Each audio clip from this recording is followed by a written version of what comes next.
The red emergency lights flashed through the Galactic Council meeting hall. The 12 members representing the most powerful species in the known universe sat in stunned silence. On the large screen before them, the final moments of Research Station Eridus 9 played out in horrifying detail. "Play it again," ordered Council Leader Mock, his blue skin pale with shock. The footage showed scientists running in terror as something fast and dark moved through the hallways. The creature was hard to see clearly, just a blur of shadow, sharp limbs, and gleaming eyes. Screams cut through the static of the recording.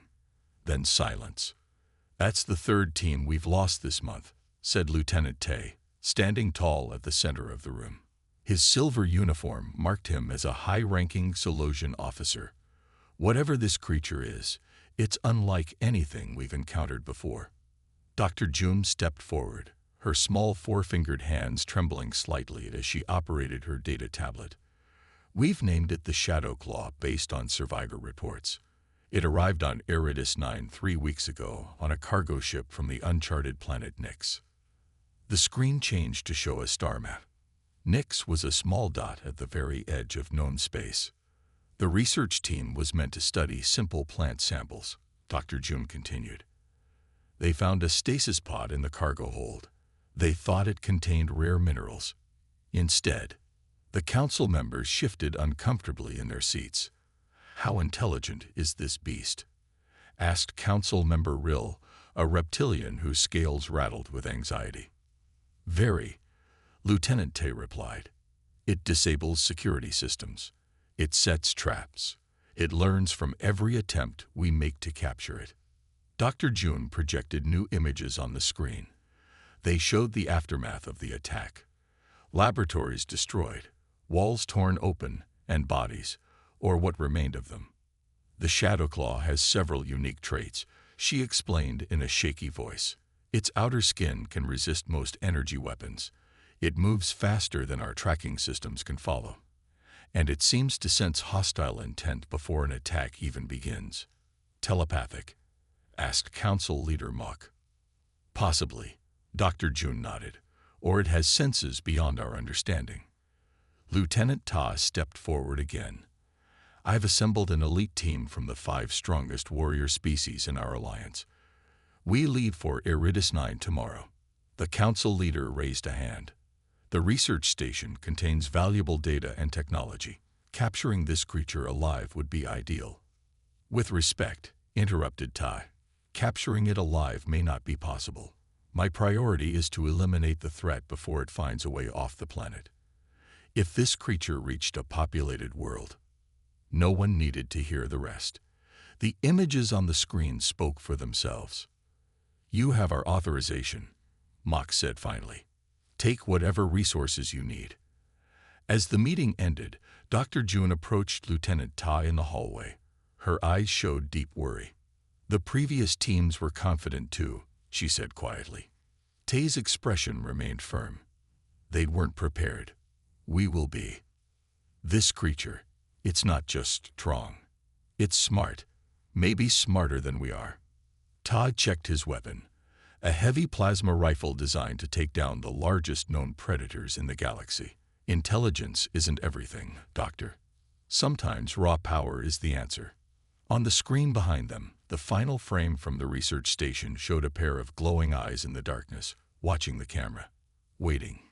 In the empty halls of Research Station Eridus 9, something moved through the shadows. The Shadow Claw stepped over the remains of the latest team sent to kill it.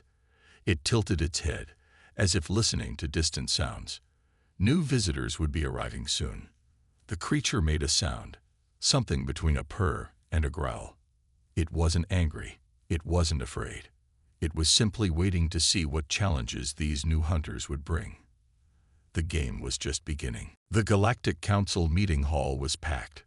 Representatives from all 12 species sat in tense silence as they watched the recording from Eridus 9. On the screen, Su-Min and Lieutenant Ta worked together to free the infant Shadow Claw from the stasis pod. The adult creature watched closely, making soft clicking sounds as the pod slowly opened. "This changes everything," Council Leader Mock said as the recording ended. The nuclear team has been recalled. Commander Hyun stood proudly next to Sumin, who had returned to report in person. Lieutenant Tae and Dr. Jun joined by video link from the station. The mother and child have been reunited, Sumin explained. They pose no threat as long as they aren't threatened. And the researchers who did this? Asked Council Member Rill. The ones who separated them and implanted the pain device. Dr. Jun held up a data crystal. We found everything. Names, records, even their private communications. They knew the Shadow Claws were sentient. They knew the pain they were causing. They did it anyway for weapons research. The Council murmured in anger. Experimenting on sentient beings was one of the highest crimes in galactic law. The question remains, said Council Leader Mok. What do we do with the Shadow Claws now? They can't stay on Eridus 9. I have a proposal, Sumin said. We return them to their home world, Nyx. That's where they belong. Nyx is uncharted space. Council Member Rill objected. Who would take them there? I will, Lieutenant Ta said, surprising everyone. I've requested command of the mission myself. The lieutenant looked different now. The hard military edge in his eyes had softened. I've seen firsthand what happens when we approach other species with fear and weapons, he explained. The human showed me a better way. Sumin smiled at him through the screen. In the background, the Shadow Claw could be seen with its child, the smaller creature playing with what looked like a ball of shadow. There's one more thing, Dr. Jun added. The Shadow Claws aren't just sentient. They're incredibly intelligent. We've begun developing a basic communication system with them. They understand much more than we realized. The Council voted unanimously to approve the mission to Nyx. The illegal researchers would be brought to justice, and most surprisingly, they approved a new initiative proposed by Commander Hyun, the Interspecies Communication and Rehabilitation Center, to be led by Sumin. Humans have proven they have something unique to offer our galactic community, Council Leader Mok announced. Where others see only threats to be eliminated, they see possibilities for understanding. 2 months later, Lieutenant Tae's ship approached the lush, dark world of Nyx. In the cargo bay, Sumin sat with the 2 Shadow Claws. The adult had been named Shadow and her child Echo by the human crew. We're almost there, Sumin told them, showing images of their home planet on a screen. The Shadow Claws made their trilling happiness sound. Lieutenant Todd joined them, no longer afraid to be near the creatures. The Council wants us to establish contact with any other Shadow Claws we find, he said. They believe an alliance might be possible someday. Sumin nodded. That's the goal.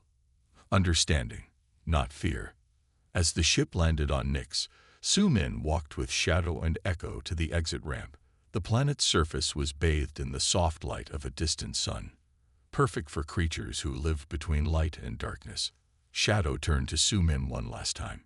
She placed one gentle claw on the human's shoulder, then made a new sound, one they had never heard before. What do you think that means? Lieutenant Tai asked softly. Goodbye, Sumin said, or maybe thank you, or perhaps see you again someday. They watched as the 2 Shadow Claws moved gracefully into their home forest. Other dark shapes emerged from the trees to greet them, more of their kind. Back on the ship, Lieutenant Ta looked at the human with new respect. When you first arrived at the station, I thought you were going to die immediately. Sumin smiled. Sometimes the deadliest beasts aren't really beasts at all. They're just misunderstood. As their ship lifted off to return to Council space, news of their success spread throughout the galaxy. Humans, once seen as a weak and primitive species, were suddenly in high demand for their unique approach to alien relations. The Shadow Claw incident became required study at every military academy. And Sumin's first words upon meeting the creature, "Our job is to listen first, not fight," became the motto of the new Interspecies Center. Sometimes, the greatest strength isn't physical power or advanced weapons. Sometimes, It's the courage to approach the unknown with an open heart. The mood in the command center had changed. After watching Su Min remove the painful device from the Shadow Claw's back, even Lieutenant Tai seemed less afraid of the creature. "What did you find in that device?" he asked Dr. June, who was examining it under a microscope. "It's terrible," she replied, her voice shaking. This wasn't just tracking the Shadow Claw. It was designed to cause pain whenever the creature approached certain areas of the station.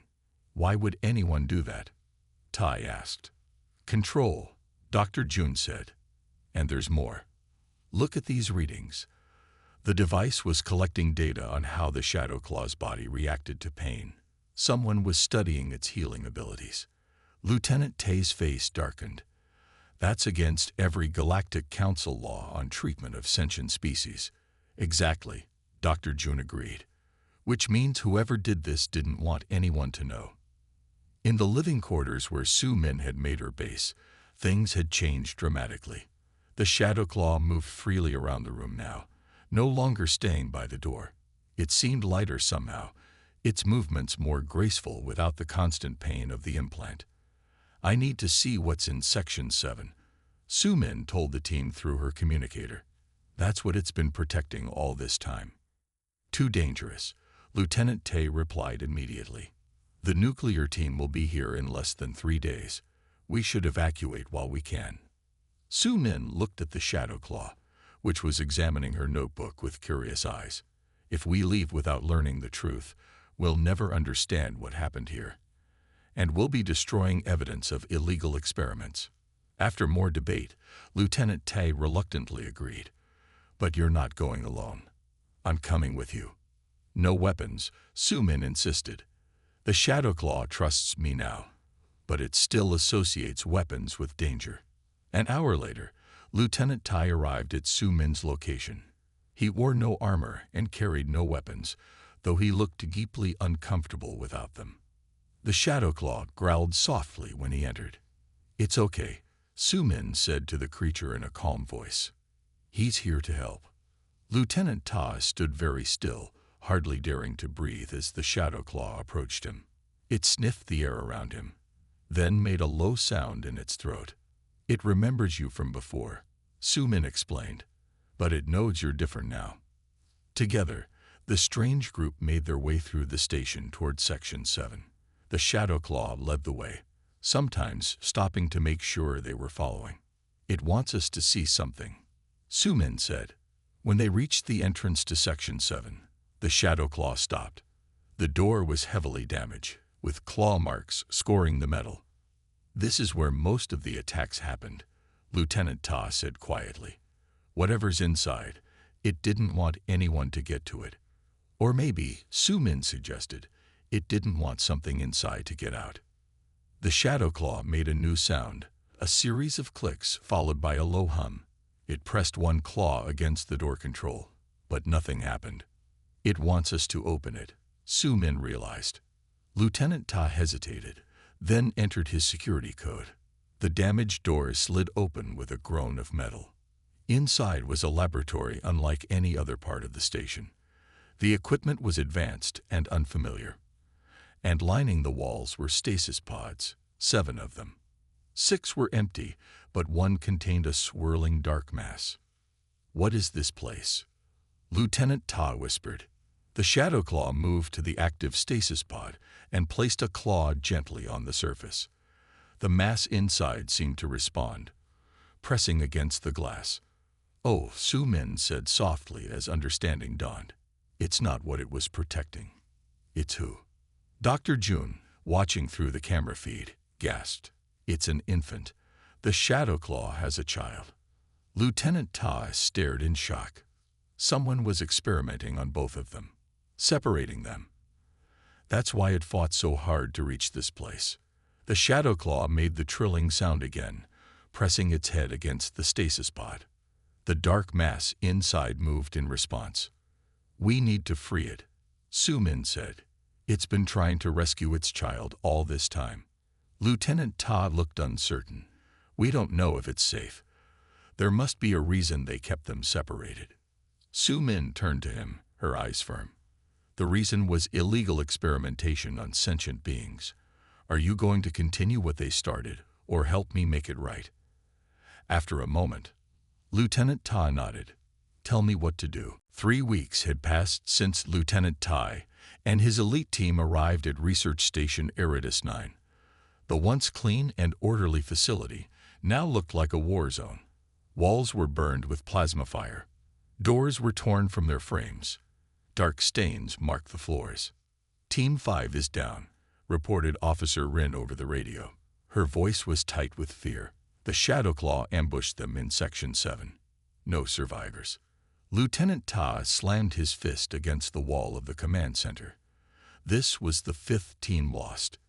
Each one had been made up of the best warriors from across the galaxy. Each one had failed. It's learning, said Dr. June, who watched the security feeds with horror. Look at how it moves now compared to 3 weeks ago. The screen showed recordings of the Shadowclaw from the first days after Ta's arrival. Back then, it moved fast, but in straight lines. Now it used the ventilation systems. It cut power to trap teams in dark corridors. It even used the bodies of fallen soldiers as bait. We've tried everything, Ta said, his voice heavy with defeat. Energy weapons, gas, traps, even hand-to-hand combat. Nothing works.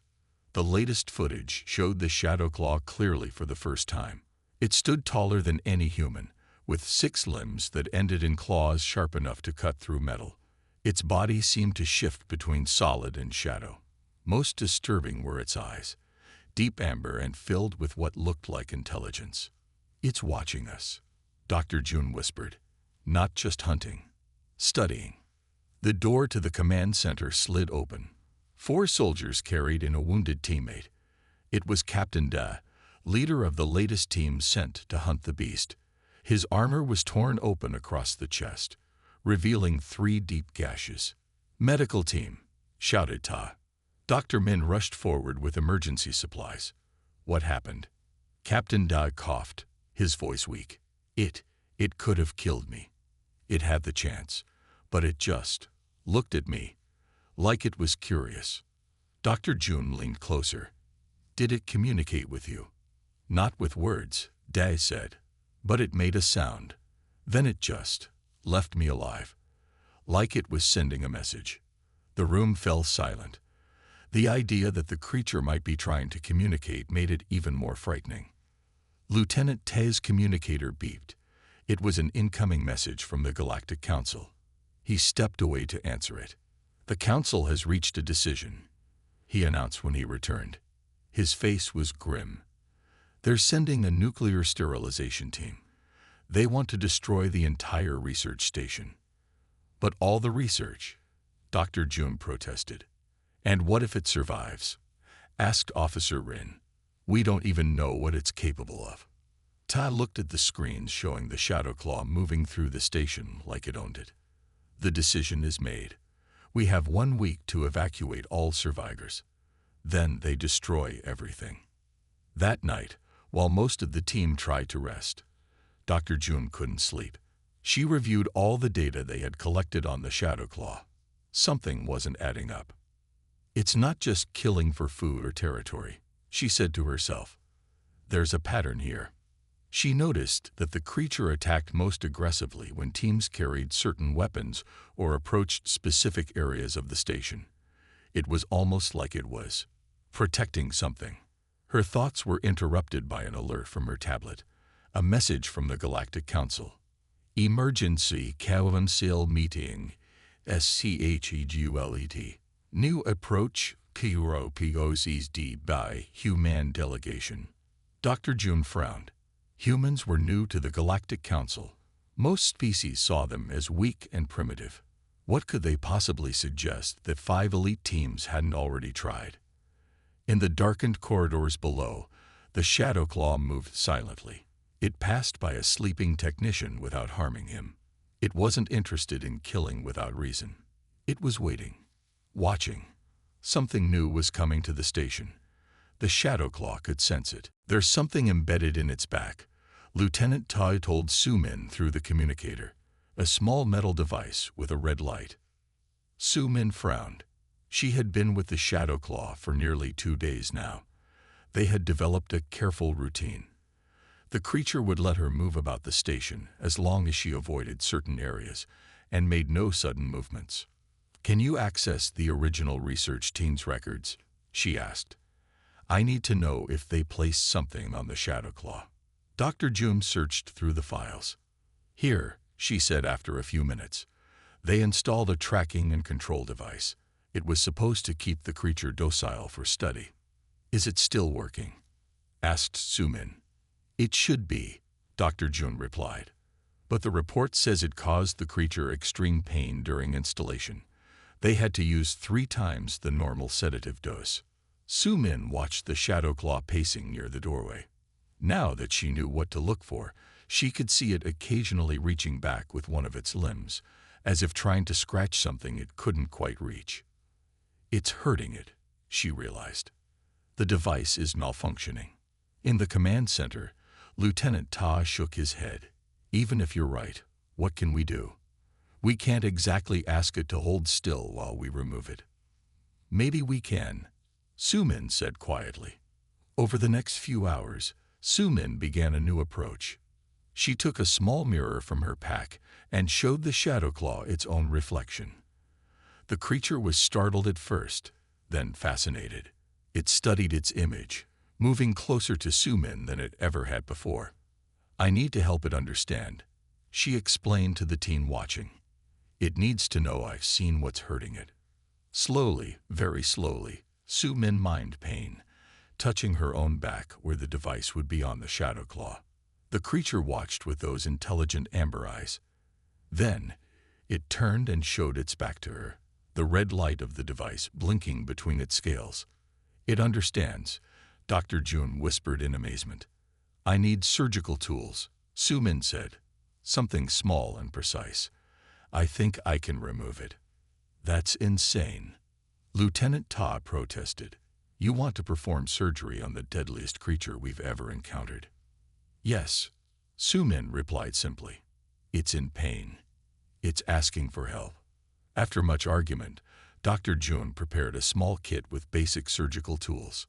A maintenance robot delivered it to Sumin without entering the room, as the Shadow Claw still reacted aggressively to any mechanical devices. "I'm going to try now," Sumin told the team watching.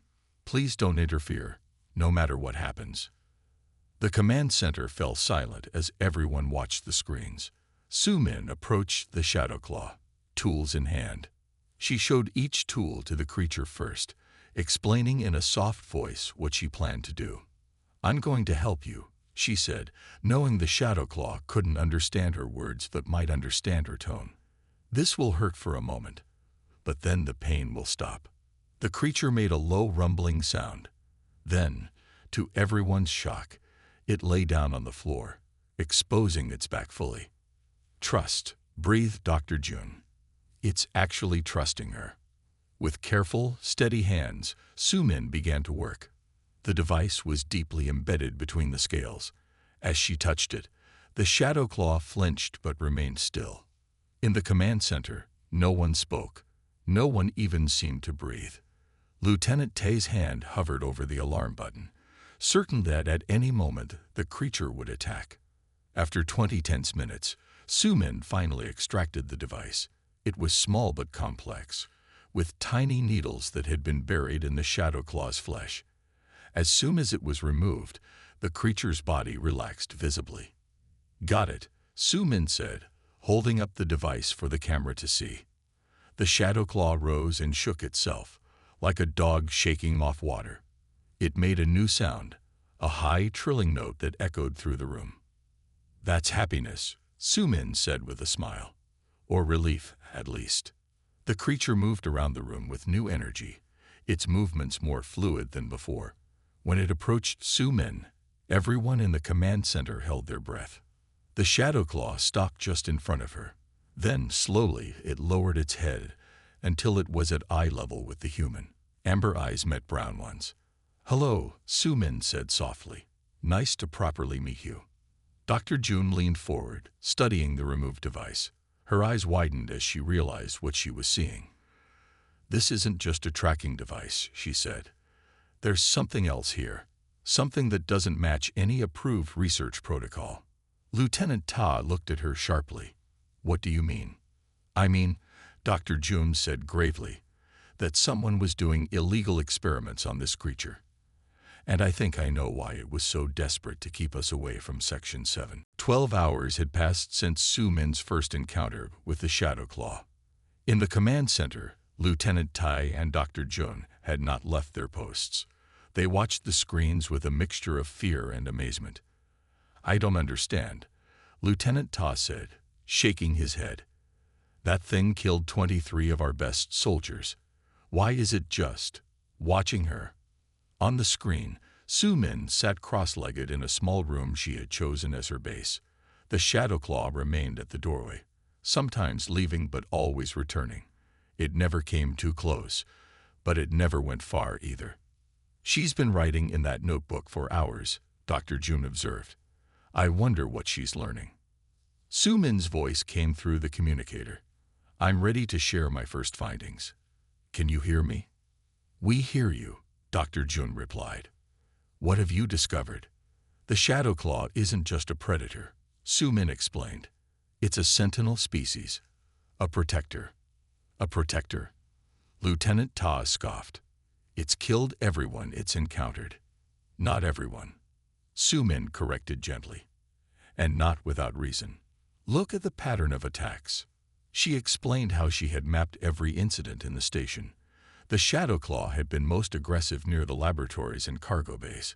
It had attacked armed groups immediately but had merely watched maintenance workers who carried no weapons. It's defending itself, Su Min continued, and possibly something else. What do you mean? Asked Dr. Jun. There's a specific room in Section 7 that it guards most fiercely. That's where the research team was collecting samples when the first attacks happened. Su Min had been moving slowly through the station, stopping often to observe and record the Shadow Claw's reactions. The creature followed her constantly but kept a consistent distance. It's communicating, she explained, not with words, but with sounds and body positions. Watch.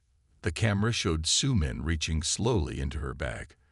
The Shadow Claw tensed, its body lowering into a crouch. Su Min froze, then moved her hand away from the bag. The creature relaxed.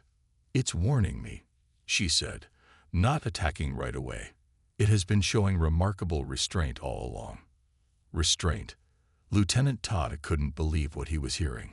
It tore people apart. Yes, Su Min acknowledged sadly.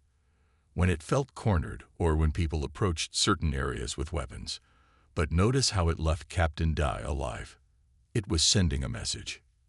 In the command center, Dr. Jun pulled up the original research team's notes on her tablet.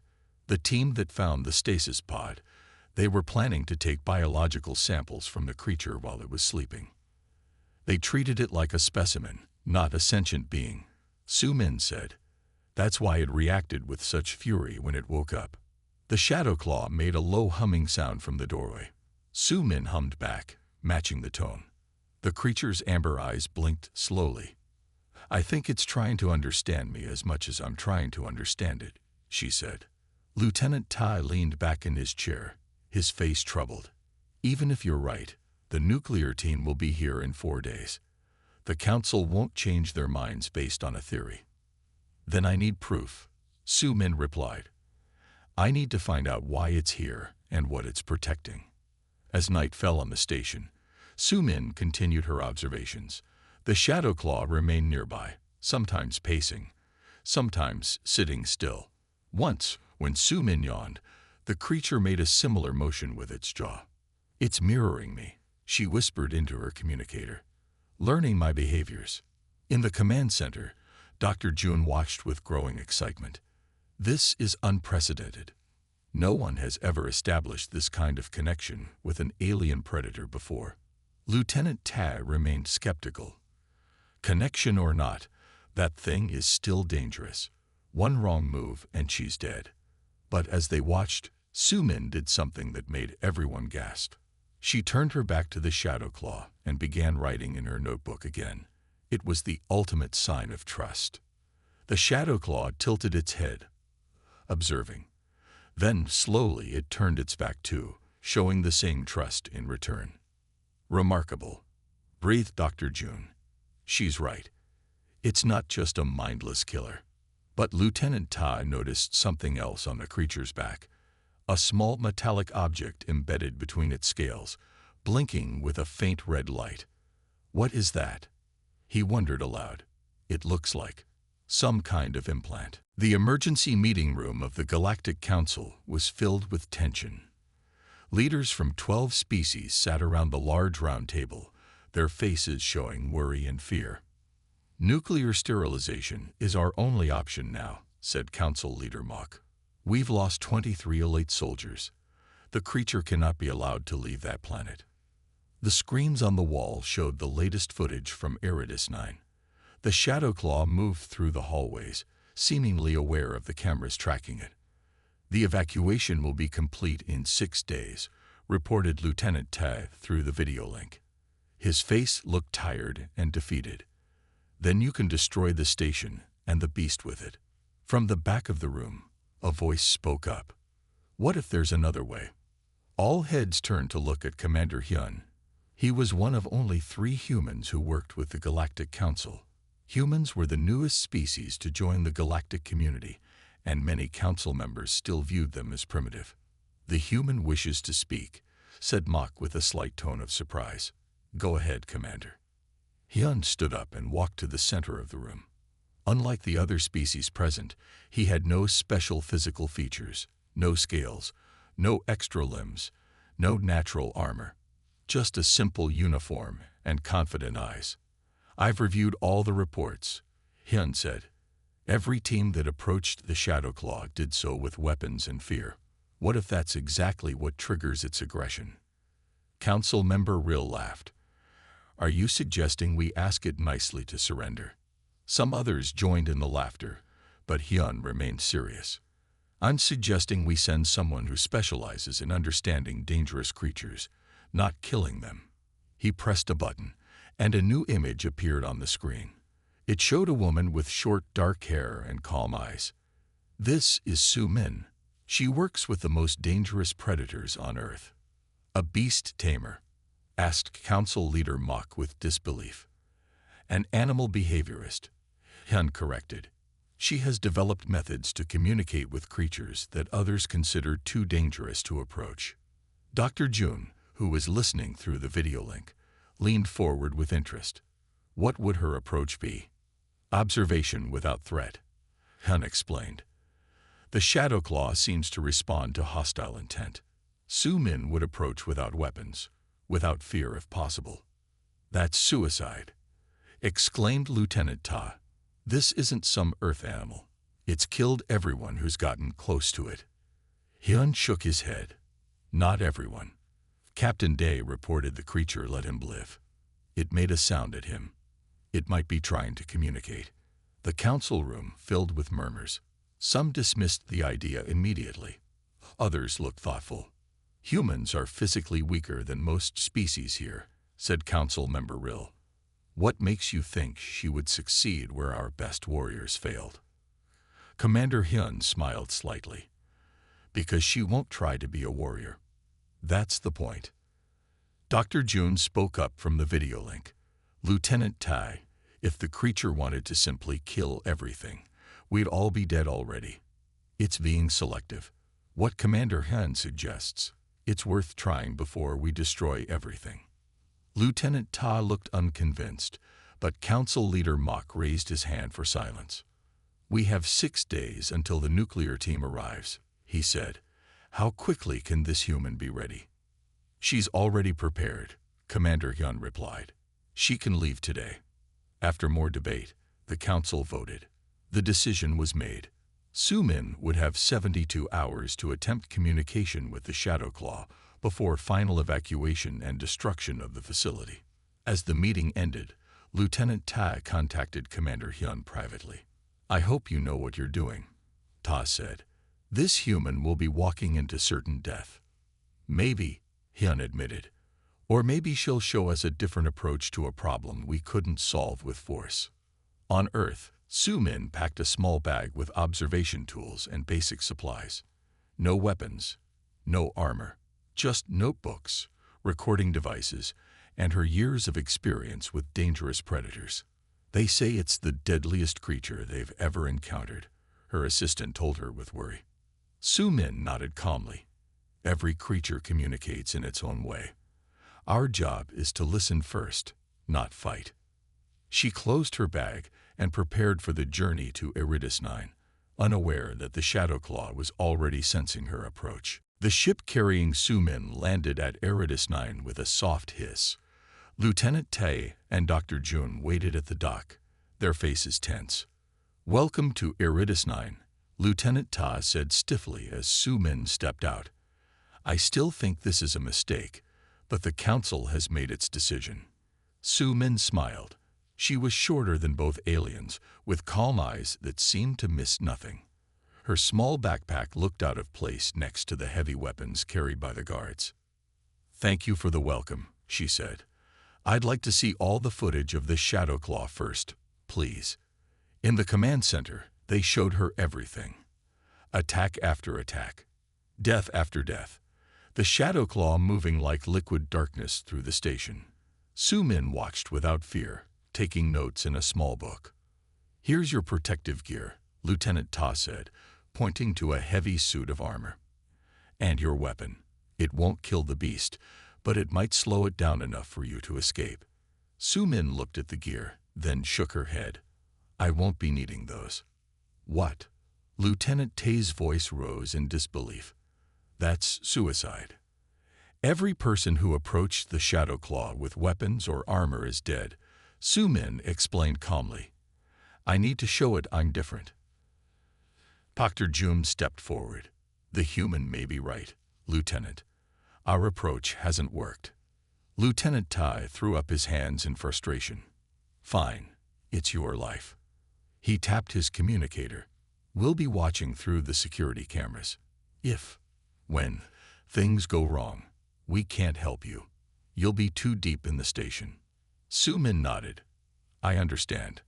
I'll need a direct path to Section 7. That's where the creature seems most protective. That's also where it's killed the most people," Lieutenant Ta warned. "Exactly," Su Min said. "That tells me it's important." An hour later, Su Min stood at the entrance to the damaged part of the station. Behind her, a sealed door provided safety for the remaining station crew. Ahead lay dark corridors where the Shadowclaw hunted. "You can still change your mind." Dr. Jun's voice came through the small communicator in Su Min's ear. "I'm ready," Su Min replied. She took a deep breath and stepped forward into the darkness.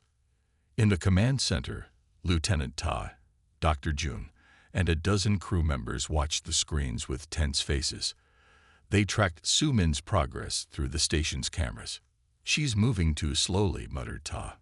"The creature will sense her." "I think that's the point," Dr. Jun replied. On the screen, Su Min walked calmly through the corridors. She didn't hide or sneak.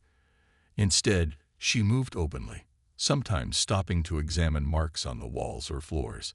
And she talked, a soft, constant stream of words. "What is she doing?" asked Lieutenant Ta.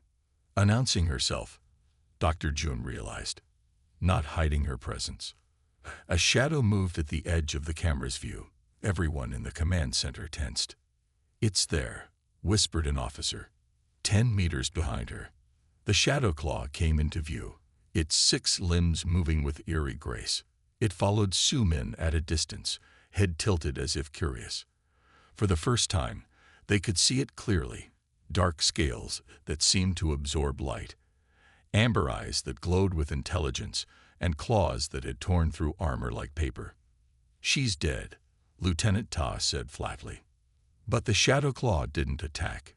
It followed, watching as Su Min continued to walk and talk softly. She never looked back directly, but she knew it was there. "Amazing," breathed Dr. Jun. "It's curious about her." Su Min reached a junction and stopped. Slowly, very slowly, she sat down on the floor, her back against the wall. She placed her notebook in front of her and began to write. The Shadowclaw moved closer, now just 5 meters away. It made a sound, a low rumble that vibrated through the corridor. Is it going to attack? Lieutenant Tai reached for the alarm button. Wait, Dr. June held up her hand. Look at its posture. The creature had lowered itself, almost sitting, mirroring Su Min's position. Its glowing eyes remained fixed on the human, but its claws were withdrawn.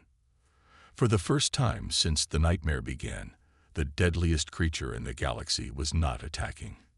It was watching, waiting, perhaps even listening. First contact, Su Min whispered into her communicator, "And I don't think it wants to kill me."